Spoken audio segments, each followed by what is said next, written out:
मसीह के बाबर जलाली नाम में आप सबको सलाम। हम खुदा का शुक्र करते हैं आज के दिन के लिए कि खुदा ने हम सबको फिर से मौका दिया कि हम सब खुदा के कलाम को सीख सके, और हम आज भी खुदा से यही दरख्वास्त करेंगे कि खुदा का रूह कुद्दस हमें सिखाए। तो आज हमारे साथ हमारे बुजुर्ग अंकल आसिफ हैं। इनका एक सवाल था, तो हम चाहेंगे ये सवाल सब तक पहुंचे ताकि मजीद लोग इस सवाल को सुने और इससे सीख सकें और हम सब खुदा के कलाम के मुताबिक जिंदगी बसर कर सकें। तो जी अंकल साहब, अंकल जी आपका क्या सवाल? पासा मैंने आपकी गुज़श्ता वीडियो भी देखी हैं, तो क्या निजात जो है वो खरायत से है या उसी पर ईमान लाने से, अपना निजात जिंदा तस्लीम करने से? जी, हम खुदा का शुक्र करते हैं। सबसे पहले आपको वेलकम कहते हैं कि आप हमारे साथ यहाँ मौजूद हैं और आपने अपना कीमती वक्त निकाला और इन वीडियोस को देखा और आपने सवाल हमारे पास लेकर आए हैं। तो मैं खुदा का शुक्र करता हूँ, खुदा आपको बहुत बरकत दे। तो सबसे पहले अंकल जी, आयत पढ़ने से पहले मैं इसी पर थोड़ी सी आपको बताऊंगा कि बाइबल मुकद्दस में याकूब का खत जो इसके पहले दो अबवाब जो है उनमें साफ साफ लिखा है कि ईमान जो है अमाल के साथ ही मजबूत है और बगैर अमाल के ईमान मुर्दा है। सबसे पहली बात है कि बगैर अमाल के ईमान हमारा जो है वो मुर्दा है। तो ईमान के वसीले से निजात है। तमाम हम अगर ईमान की डिटेल देखें पुराने अहदनामे में, नए अहदनामे में, तो ज्यादातर ये है कि ईमान के वसीले से ही वो खुदा की नजर में रास्तबाज ठहरे। तो ये पक्का है कि ईमान ही के वसीले से निजात है, लेकिन बगैर अमाल के ईमान मुर्दा है, ये भी हमें देखना होगा। हम सिर्फ ये कहें कि जी हम यीशु पर ईमान रखते हैं, यीशु ने हमारे गुनाहों के वास्ते कुर्बानी दी है, यीशु ने अपने आप को अब जमीन पर हमारे लिए आए हैं, उतरे हैं, तीसरे दिन मुर्दों से जिंदा होकर आसमान पर गए। इसी ईमान की बेस पर अगर हम सोचते हैं कि हमें निजात मिलेगी, तो फिर जो जितनी तरीन खुदा यीशु मसीह ने खुद दी अपने जुबान मुबारक से, तो फिर उसकी जरूरत ना थी। फिर यीशु मसीह एज इट इज आते, सिर्फ अपनी जान देते, ठीक है, और तीसरे दिन जिंदा होकर चले जाते। फिर उन्हें इतनी ज्यादा तालीम देने की जरूरत नहीं थी। इसका मतलब साफ हमें पता चलता है कि यीशु मसीह की शरीयत, कवानीन और उसकी मोहब्बत और अमाल को पूरा करना लाजम है, जिसकी वजह से फिलिपियों के खत 2 बाब में उसकी 5 आयत में पौलुस भी फरमाते हैं कि अपना मिजाज मसीह की मान रखो, क्योंकि मसीह का मिजाज बिल्कुल खुदा की कवानीन, शरीयत और अमल के मुताबिक था।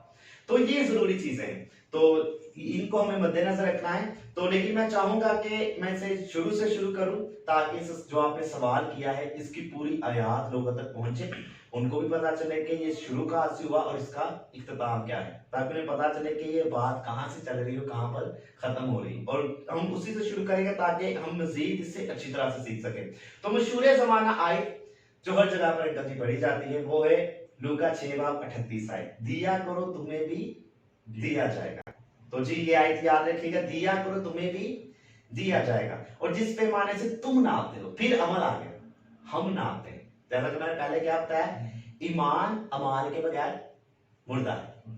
तो हमारे अमाल जो है बहुत जरूरी है हमें रास्तबाज ठहराने के लिए, क्योंकि खुदा को अमाल जो है बहुत पसंद है। और इब्राहिम को देखें, सबको देखें, जितने भी नबी पैगंबर गुजरे उन्होंने ईमान के साथ साथ अमाल को भी दुरुस्त रखा, और रसूलों ने भी यही किया है। तो हम इसी को देखेंगे। पहले नया नाम से जो मशहूर जमाना आए थे, दिया करो तुम्हें भी दिया जाएगा, यहाँ भी एक हमारा एक्ट है, अमल है जो हमने पूरा करना है। पहले हम करेंगे फिर हमें रिटर्न मिलेगा।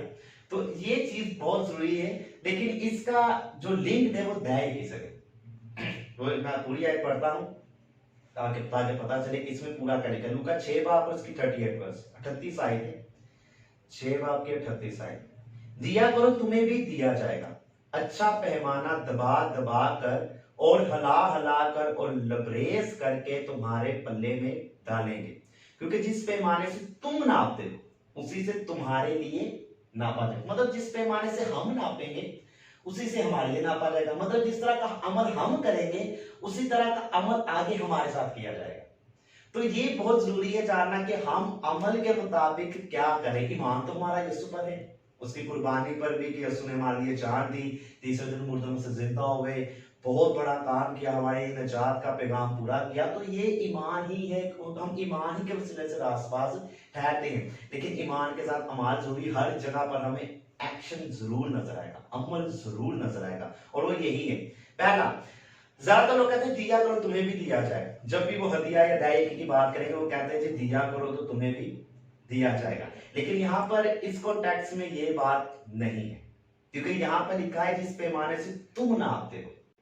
दैनिक की पैमाइश में बताई गई कि इतनी आपने देनी, वो खुदा ने पहले से ही 10वां हिस्सा निकाल कर पहले बताया कि 10वां हिस्सा हमने देना है। तो यही बात है कि यहाँ पर कोई भी हमें नहीं बताएगा कि इतना हिस्सा तुमने अपने में से निकालना है या देना करना है तो उतने हिस्से का तुम्हें इतना मिलेगा। यहाँ पर लिखा है कि जितने पैमाने से तुम नापते हो, मतलब फिर वही ये दैय की बात नहीं हो रही, ये हमने नापना है, ये हम पर बात छोड़ दी गई कि हम कितना करते हैं।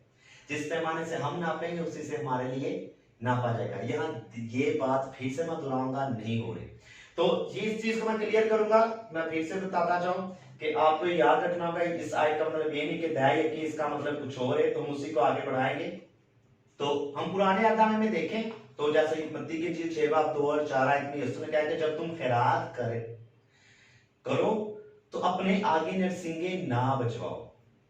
जी मैं सिर्फ ये आयत कोड कर रहा हूं, सब पढ़ सकते हैं, आप भी जरूर पढ़िएगा अंकल जी। मत्ती 6 बाब 2 और 4 आयत यीशु ने कहा जब तुम खैरात करे तो अपने आगे नरसिंगे ना बचवाओ।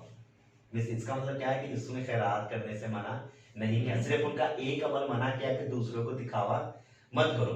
तो क्या ये सिर्फ खैरात जो है हम देखते हैं दीगर मज़ाहिब जो है खैरात करते हैं, ठीक है, लोगों की मदद करते हैं, सब कुछ करते हैं, तो ये क्या दीने मसीहत पर वाजिब है कि हम खैरात करें? और जैसा कि मैंने अपनी पिछली वीडियोस में कहा, जहां से आपने सवाल लिया, मैंने सबने कहा कि खैरात के वसीला से निजात है। तो वही सवाल आपका है कि खैरात के वसीले से निजात कैसे है, क्या ईमान के वसीले से नहीं? तो मैं आपको बता चुका हूं अमाल ईमान जरूरी है। और खैरात का मैं आपको थोड़ी सी और डिटेल बता दूं, आज हमारे साथ हैं आप कि खैरात जो इसमें पूरा अमल कैसे। यीशु ने कहा गरीबों की मदद करनी चाहिए, आप खैरात में गरीबों की मदद करते हैं, आप जिसकी मदद करते उसके साथ धोखा नहीं करते, आप जिसकी मदद कर रहे उसके साथ झूठ नहीं बोल रहे, तो पूरी शरीयत इसमें पूरी हो जाती है, क्योंकि मसीह की मोहब्बत को हम अमली तौर पर पूरा इधर लेके आ जाते हैं खैरात में। तो यीशु ने कहा जब तुम खैरात करे तो अपने आगे नरसिंगे ना बजवाए, मतलब कि दूसरों के सामने दिखावा ना करे। इसी वजह से यीशु ने खुदावंद ने यहोवा पाक खुदा ने पुराने अहदनामे में बेशुमार जगहों पर ये हवाला जात मौजूद है। अहबार की किताब 19 बाब उसकी 9 तक 10 आयत में गरीबों के लिए, मस्कीनों के लिए, बेवाओं के लिए, बेसहारा के लिए किस तरह से मदद की जाए, उनके लिए क्या क्या किया जाए, ये सब कुछ डिटेल में लिखा है। फिर अहबार की किताब 23 बाब 22 आयत में लिखा है। पुराने अहदनामे की आज डिटेल देख रहे हैं, फिर नए अहदनामे किसके बाद देखेंगे। फिर इस्तिशना की किताब 24 बाब 19 आयत में लिखा है। इन सब में ये लिखा है पहले पैसे नहीं होते थे, पहले पैसे के जरिए से कुछ नहीं किया जाता था। लोग अपने जो अनाज, गंदुम या सब्जियां या फल वगैरह उसके जरिए एक दूसरे को देते थे, उसी के वसीले से देते थे। तो खुदा ने अहबार की किताब में और इस्तिशना की किताब में उन्हें कहा था कि जब तुम खेत काटो तो उसके चारों कोने छोड़ दो। तो खुदा ने चारों कोने छोड़ने के लिए क्यों कहा? तो वहां पर डिटेल में लिखा है कि जितने गरीब और यतीम, मतलब गरीब लोग हैं जिनके वसाइल पूरे नहीं होते, वो आएंगे और जितना उनको चाहिए वहां से काट कर ले जाएंगे। और जब तू फसल काटे और जितनी बालियां गिरे, मतलब जितने सिट्टे काटते वक्त गिरते, तूने वो भी नहीं उठाने, वो भी उनके। और फिर जब तुम दरख्त के फल उतारो तो जितने दरख्त के फल उतारते वक्त नीचे गिरे, आपने वो भी नहीं उठाने, वो भी गरीबों के हैं। और जितना आप आगे सब्जियों का काम करते हो उसमें भी। और अगर आप जब पूरी फसल की कटाई कर देते हो और पूले बनाते हैं, आपने देखा होगा पुराने आज भी फसलों में पूले इतने बड़े बड़े जो है वो बनाए जाते हैं और वहां पर रखे जाते हैं, उनको ढेर लगा देते हैं, बाद में उठाकर उनको लोड करके ले जाते हैं। तो जितने पूले बनाए, अगर कोई पूला उधर भूल चुके हैं, आपको पता है, आपको बाद में याद आता है कि जी मैं वहां अपनी फसल में जो कटाई की ये मैं भूल आया, तो खुदा कहता है उसे वापस लेने नहीं जाना तुम्हें, वो भी गरीबों का है। जिन लोगों को खाने को नहीं मिलता, जिनकी जरूरियात पूरी नहीं हो रही, जिनके पास जमीन नहीं, जिनके पास फसल नहीं, या कोई मफलूज है जो अपनी मेहनत से खुद कमा नहीं सक रहा, फसल नहीं कर सकता या अनाज नहीं उगा सकता, वो वहां से लेगा और खाएगा। हम रूत को देखते हैं, 2 बाब 21 और 23 आयत में रूत जो थी वो बॉयज के खेत में बालियां उठाती थी। बालियां मतलब सिट्टे, उसके खेत में सिट्टे उठाती थी, बालियां चुकती सी जो खेत, क्योंकि रूत सी थोड़ी गरीब सी ते ओ जेडी ना अपने घर दा जेड़ा से गुजारा करना दी, बॉयज ते खेत जाके उतो बालियां चौदह सी सिट्टे उठांदे सी और ऐसे बेतहाशा में हवाला जात पुराने अहदनामे में मिलते हैं। इस्तिस्ना 26 बाब उसकी 12 आयत में लिखा है कि दया यकी निकाल चुके तो उसे लावी मुसाफिर और यतीमों, अच्छा दया यकी पर हमने पहले मैसेज दिया है और उसमें पहले बता चुका हूं मैं, जो दया यकी उसमें से भी गरीबों, यतीमों, बेवा और बेसहारों के लिए जिनके पास खाने पीने के लिए कुछ नहीं, या जो मुसाफिर है या जो असीर किए गए, उस दया यकी में से भी उनका हिस्सा निकाल कर रखा जाता। मतलब कि खुदा ने चैरिटी को पुराने अहदनामे में बेतहाशा जो है लोगों का है कि जी खैरात करो, ज्यादा से ज्यादा लोगों में तकसीम करो, ज्यादा से ज्यादा लोगों की जरूरियात को पूरा करो, जितना ज्यादा हो सकता है आप उनकी हेल्प करो। नहम्याह की किताब 10:28 में भी लिखा है कि लाभी जब दया यकी लाते थे तो उसमें से भी 10वां हिस्सा निकालते थे और वो 10वां हिस्से में से जो फिर 10वें हिस्से में से 10वां हिस्सा निकालता था वो गरीबों, यतीमों, बेवा और बेसहारों के लिए था। तो हमें इससे तमाम तर पुराने अहदनामे में से निशानात मिलते हैं कि किस तरह से खैरात करनी, क्योंकि पहले इजनास पर मतलब जितने अनाज, जितने फल वगैरह, सब्जियां, उनमें से खैरात करते थे। जैसा मैं पहले बता चुका, खैरात एक ऐसा काम है कि खुदा ने कहा है कि जब तेरा दाहिना हाथ दे तो बाएं को पता ना चले, और उसका मतलब यही था कि फसल के चारों कोने छोड़ के जाओ कि तुमने नहीं देना, वो खुद आए, ताकि कोई इंसान किसी को ये ना कहे कि मैंने तेरे लिए किया। ये आयत इंजील मुकद्दस में है, आप जानते हैं। ये मैं आज जब नए आयतनामे के रेफरेंस शुरू करूंगा तो उसमें मैं ये आयत जरूर बताऊंगा कि जो तुम्हारा दायां हाथ देता है बाएं को पता ना चले। इसका मतलब साफ है कि खुदा ने कहा, इसीलिए खुदा ने कानून जारी किया था कि तुमने काट कर गरीबों को नहीं देनी, ताकि कोई शख्स ये ना कहे कि मैंने इसकी मदद की। सबको ये पता हो कि खुदा की तरफ से हमारे लिए, ये खुदा हमारे लिए कर रहा है। पुराने अहदनामे में हैकल में से चैरिटी का काम बहुत किया जाता है, बेतहाशा। तो अब सवाल ये उठता है कि क्या नए अहदनामे में भी है? क्या हम नए अहदनामे में इस चीज का हमें बात मिलती है कि खैरात करनी चाहिए? तो क्या दीन मसीहत में आज, चले आपसे मैं खुद ये सवाल करना चाहूंगा कि आप हमारे बुजुर्ग हैं, काफी उम्र गुजर चुकी है, आप काफी वक्त से हमसे ज्यादा जानते होंगे, ज्यादा चर्चिस में आपका हुआ खिदमत रही होगी। तो मैं ये पूछना चाहूंगा कि आप जरा बता सकते हैं कि खैरात का काम हमारे चर्चिस में या जगहों में कहीं इस तरह से किया जा रहा है, हो रहा है? आपकी खिदमत या आपने अपनी जिंदगी में देखा हो कहीं भी? मेरा नहीं ख्याल मैंने कहीं देखा। मतलब आज तक जितने भी चर्चिस में गए, जितनी भी कलीसियाओं में गए, आपने कहीं भी खैरात का काम नहीं? अच्छा, इसीलिए आपको ये ज्यादा पता नहीं था खैरात, इसलिए सवाल आया कि खैरात का कभी सुना नहीं। तो मैं बताता चलूं कि खैरात जो है दीन मसीहत में बहुत जरूरी है। इतनी जरूरी है कि यीशु मसीह ने ज्यादा तलीम ही खैरात पर दी है और उसके निशानात हमें बाइबल मुकद्दस में नए अहदनामे में बेतहाशा मिलते हैं। तो हम खैरात के मुतालिक सीख रहे हैं और सीखते रहेंगे। तो आज हमने पुराने अहदनामे में से मजीद हवाला जात देखे। तो फिर मैं बताता जाऊं कि यीशु मसीह ने कहा कि मैं शरीयत की बातों को रद्द करने नहीं बल्कि पूरा करने आया हूं, और ये कोई ऐसी बात रद्द करने वाली, ऐसा कानून नहीं था जिससे किसी को नुकसान हो, बल्कि ये ऐसा कानून है जिससे लोगों को फायदा होता है। क्योंकि हमारी मर्जी आयत की आज ये थी कि दिया करो तुम्हें भी दिया जाएगा, और खैरात जो है उसमें कोई भी पमाइश नहीं कि आप इतनी करेंगे या आपने इतनी ही करनी है। तो फिर से बताता चलूं, खैरात का मतलब ये नहीं कि सिर्फ आप पैसे दें।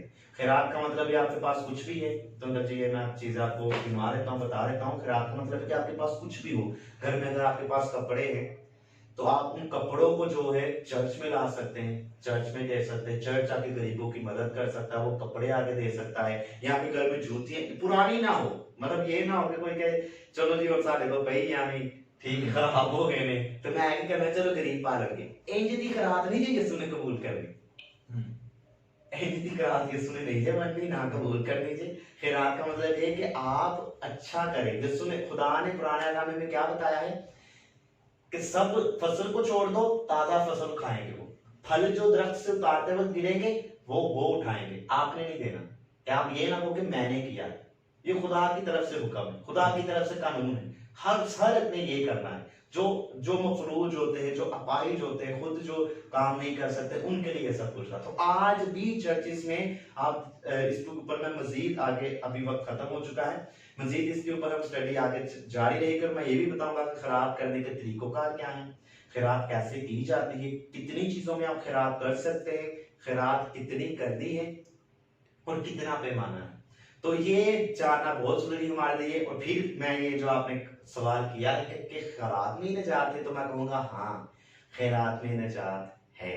और ये हवाला जात हम नए अहदनामे में से देंगे और साबित करेंगे कि वाकई ही यस्सु मसीह ने खुद कहा अपने जुबान मुबारका से कि खैरात में वाकई निजात हो। इसका इशारा, इसका पूरा साइन हमें बाइबल मुकद्दस में मिलेगा, यस्सु की जुबानी मिलेगा। और शहीदों ने कितनी खैरात का काम किया हम उसको भी सीखेंगे और इन चीजों पर हम मजीद बात करेंगे अगली वीडियो में। तो मैं आपसे गुजारिश करूंगा कि आप सब आगे देखते रहें और अगर आपका कोई सवाल हो तो आप हमें कमेंट्स जरूर करें और हमारे नंबर्स पर आप हमें राब्ता करें और हम आपके लिए जो भी कर सकते हो हम जरूर करेंगे। और जितना हम खुदा के कलाम को सीखेंगे उतना ही कम है और ये जानना हमारे लिए बहुत जरूरी है। लेकिन दुख की बात आज मेरे लिए ये है कि अंकल से पता चला कि इन्होंने अपनी जिंदगी में इतनी गुजर चुकी, लेकिन आज तक इन्होंने किसी चर्च में ये नहीं देखा कि खैरात का काम होता हो। हालांकि जितनी भी खैरात का काम है दीन यहूद पुराने अहदनामे में और नए अहदनामे में ही किया गया है और हमारे ही को हमको ही देखकर सबने अडॉप्ट किया और वो खैरात का काम करते हैं। तो आपसे गुजारिश है कि आप सब ये देखते रहें, सीखें, ताकि आपको पता चले कि ये कलीसिया पर और खादम पर बहुत बड़ी जिम्मेदारी और हमें निभानी पड़ेगी। समझ लें कि यहाँ पर फर्ज है, आप ये काम करेंगे तभी शरीयत पूरी है, तभी कवानीन पूरे हैं, तभी मसीह की मोहब्बत पूरी है, तभी नजात और हमेशा की जिंदगी मिलेगी, उसके अलावा नहीं है। तो खुदा का पाक कलाम पढ़े और सुन जाने खुदा की खास बरकत हो। तो आए हम दुआ करें। खुदा अज़ीम, खुदा कदूस पाक, हम शुक्र करते हैं क्लासिक के लिए जो हमारे साथ आज खुदावन इस सेशन में मौजूद हैं। इन्होंने वीडियोस देखी और खुदा ने हमारे साथ सवाल किया, खुदा हम उसके शुक्रिया अदा करते हैं। आप खुदा जितने लोग इस वीडियो को देख रहे हैं उनकी जिंदगी में इस कलाम के वसीले से तब्दीली है। अगर कोई बीमार कमजोर है तो वो इस दुआ को और इस कलाम को सुनकर शिफा पाए, निजात पाए, हमेशा की जिंदगी में दाखिल हो और हर तरह से खुदा लोगों की जो गुर्बत, जो परेशानी और तंगदस्तियां दूर नहीं होती, जिसके वसीला से सेशन शुरू किया गया है कि हमारे लोग खुदा गुर्बत से, परेशानी से, तंगदस्ती से, मुश्किलों से, परेशानियों से बाइबल मुकद्दस के वसीला से कैसे निजात पा सकते हैं, तो वही हम सीख रहे हैं। तो आप हम सबको खुदा, मुझे भी और जितने लोग इस वीडियो को देख रहे हैं वो भी और क्लासिक के लिए भी, सबके लिए बरकत चाहूंगा। और आप क्लासिक को, इसके घर घराने को बहुत बरकत दीजिए, उनको कलाम की हिकमत और दनाई से खूब नवाजी, ताकि और आपको पहचाने और आपको जाने के लिए मेहनत करे और आप ही के नाम को जलाल मिले। यस्सु के नाम से दुआ मांगते हैं, आमीन। खुदा बाप, बेटे और कुद्दस के नाम से, आमीन।